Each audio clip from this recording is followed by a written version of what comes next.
एक बड़ा ही धनवान आदमी एक गांव में रहता था। जैसे कि ज्यादातर पैसे वालों को होता है, इस धनवान सेठ को भी अपने पैसों का घमंड था।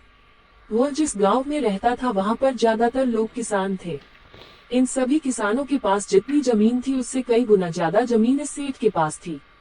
कई गरीब किसान तो इसके लिए इसके खेतों में काम करते थे।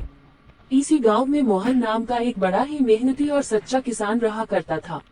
मोहन का परिवार थोड़ा बड़ा था। उसके परिवार में उसके बूढ़े माँ बाप, पत्नी और 3 बच्चे थे जो अभी काफी छोटे थे। मोहन के पास ज्यादा जमीन नहीं थी, लेकिन जितनी भी थी उसमें वह बड़ी मेहनत करता और अपने परिवार का पेट पालने लायक अनाज उगा लेता था। बाकी के किसान भी ये देखकर हैरान रह जाते कि कोई कैसे इतनी सी जमीन में इतना ज्यादा फसल उगा सकता है। वर्ष उस गांव में काफी ज्यादा बारिश हुई, जिसके चलते कई किसानों की फसलें बर्बाद हो गई, जिनमें से एक मोहन भी था। अब मोहन धर्म संकट में पड़ गया, क्योंकि उसके परिवार में उसके अलावा कोई और कमाने वाला था नहीं और अपने परिवार को भूखा मरते हुए वो देख नहीं सकता था। वह जानता था कि इस गांव में अगर कोई उसकी मदद कर सकता है तो वो वही घमंडी सेठ है, जिसने गांव के कई अन्य गरीब किसानों को या तो कर्जा दिया है या तो अपने यहाँ काम पर रखा हुआ है।